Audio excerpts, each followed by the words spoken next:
NXT 2.0 happened last night. Let's talk about it. Before we get into it, is this really NXT 2.0? Shouldn't this be NXT 3.0? Because we had the original reality series, then we had the Full Sail version leading up to what it was now, and then today, last night, we had NXT 3.0, which is a new version. I don't know, that's just something that I thought off the top of my head. Before we start talking about the show itself, I want to talk about the rebranding, the logo, the design, everything they went for. This was a splash of color in your face. It was very bright and it was very in your face. The logo itself is just a rebranding of the three letters NXT. I don't really like it. It's very weird. It's very non-symmetrical. But I do think it's going to stick and it's fine. It's whatever. It's something that I can get over. When it comes to the color thing, I think the color thing is fine. I think it's very white and bright and in your face. They're going for a very bright feel for the entire show, the overlays, everything. But I think if maybe you would have had a darker background on those bright colors, it wouldn't have been so in your face. But I understand where they were going for that in your face look. Then we talk about the arena. The arena itself is pretty cool. It's very bright, as I said, in your face. I honestly thought it was really cool. They had a couple different camera angles, and in fact, the hard cam angle was a little different than usual. It felt like it was a little higher or a little, I don't even know how to explain the hard cam. It just wasn't your typical WWE hard cam, so it was a little bit different just watching it, just a presentation of it. They also had the fans seated a little bit different than they usually do. I just keep thinking of how they usually have it, where they have like a black backdrop and everything, but it was very like bright-ish, and the fans were seated a little bit different than it usually was. But honestly, I don't think it was a bad presentation. I thought it was very clean looking. That's what they were going for, was a clean look. If you ever look at design stuff and you're looking for like a clean feel, that's what they went for. And then they had that splash of color in your face. That's what they went for there. We're in a transitional period here on this NXT, and I wanted to talk about that, whether they did that right or whether they did that wrong. I am not sure. Coming out of the show, we know that Tommaso Ciampa is the WWE NXT champion, and the first challenger, I guess, for that would be Braun Breaker, which is Rick Steiner's son, who debuted on WWE NXT here. He showed up at the beginning of the show, and then he had a stare-off with Ciampa at the very end, and they're really putting this guy over as a big thing, the next big challenger for Ciampa. The problem with it is, I didn't know this was Rick Steiner's son.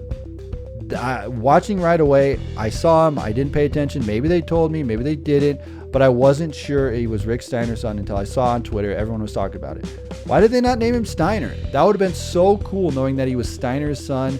I mean, I don't know what kind of relationship they have with WWE and Steiner, but he's like in the lineage of it. And how cool would that be?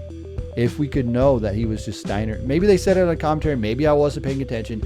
Probably get some comments saying that they already said it.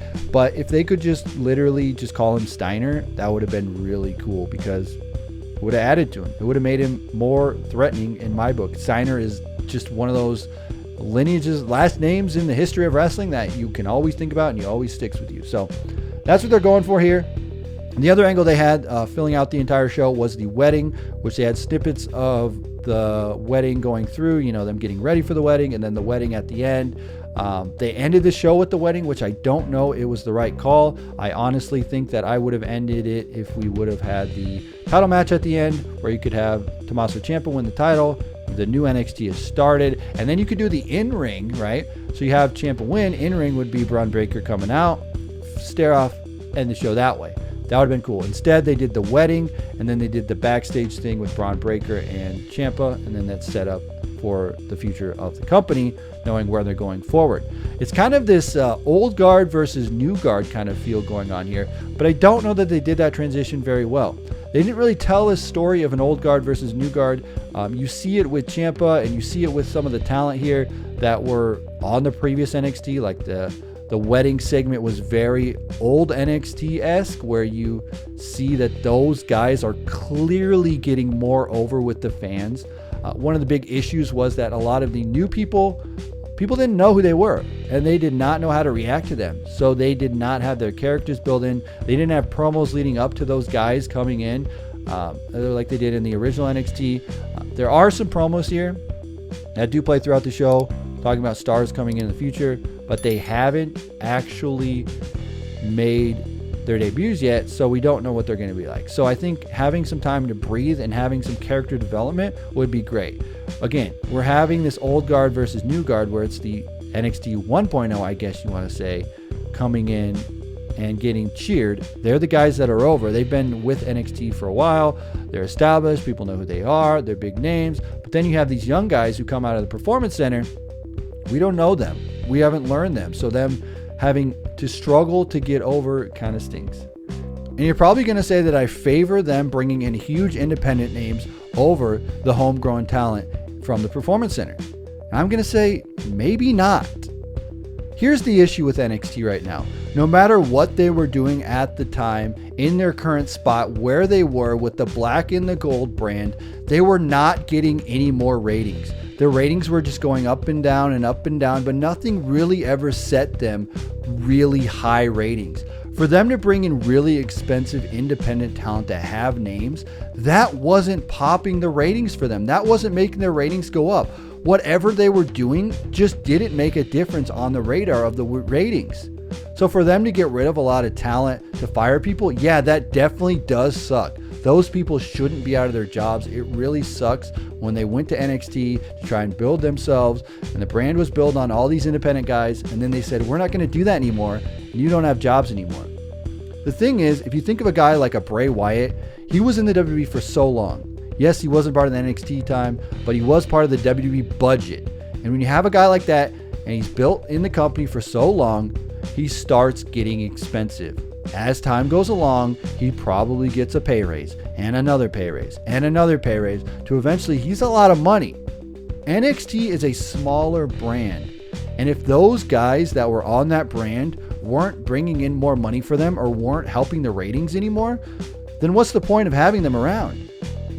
And it sucks. It's business. But when you look at it like this, you get away with getting rid of a guy like Braun Strowman, a guy like Bray Wyatt, letting them go on the roster. You can have 20 up-and-coming Performance Center guys instead of them. And those guys can be built on your television, and you can create stars out of that. And it's a less expensive avenue to take. Yes, it sucks. I really enjoyed when they had the Sami Zayn and the Kevin Owens and the Shinsuke Nakamura, and you had all those guys and Finn Balor down in NXT at the exact same time, and the product was banging, and we were having awesome matches, and it was like the #1 brand in professional wrestling. But when that all went away, when those guys went up to the main roster, some of those guys left the company, and then things played out the way that they did, the ratings never got up to where they were crushing it. They never got up to going to be the #1 brand. The move to USA really did hurt the NXT brand. They made it 2 hours, they put it on USA, and then everything went downhill from that. The big reason that NXT worked when it did was because it was a revolving door of talent.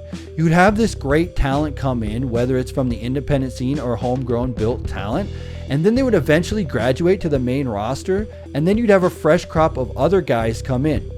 Well, NXT became a brand that was very popular, and they needed talent on it, so they kept some of that talent around.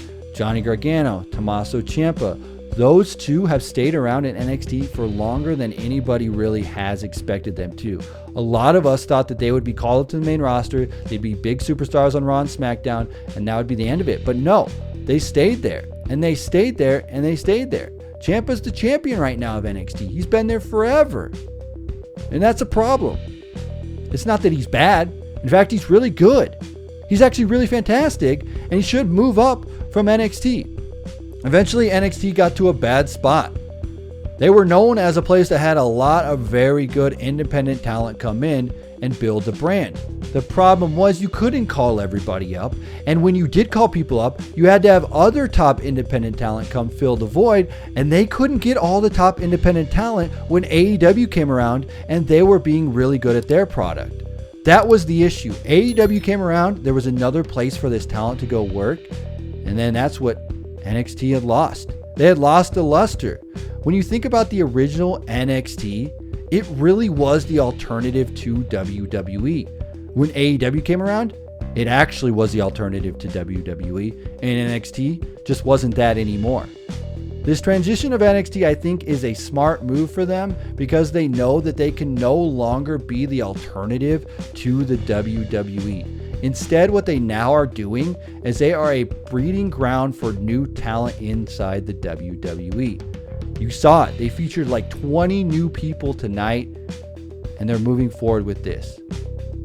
The tough part with this transition is that you have some fans that were used to the old NXT, and then you have fans who are watching the new NXT. For me, I was tuning in, trying to see what new they were doing.